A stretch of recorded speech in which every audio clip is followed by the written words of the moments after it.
काल इतका उशीर झाला ना, बाहेरून यायला भाजी करायला वेळच मिळाला नाही. आणि भूक तर इतकी लागली होती ना, पटकन काहीतरी करावं म्हणलं. चिराचिरी करायला वेळ नव्हता ना, वाटाघाटी करायला.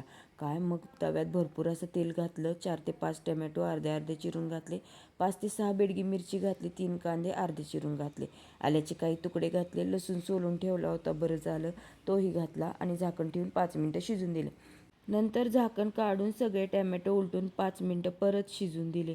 10 मिनटानंतर हे सगळे टॅमॅटो मऊ पडतात, त्याची साल वेगळी होते. तुमच्याजवळ जर वेळ असेल तर गार करून काढा. मला वेळ नव्हता म्हणून गरमागरम काढत बसले.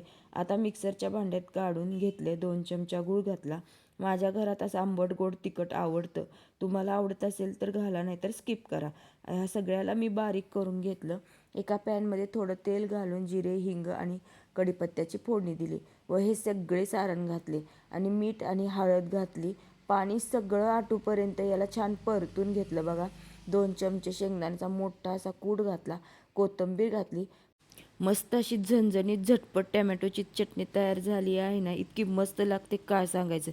मुलं म्हणाली, आई तू घाई गडबडीत पण भाजी अगदी झक्कास केली बघ. अहो, एक चपाती एक्स्ट्रा खाल्ली त्यांनी.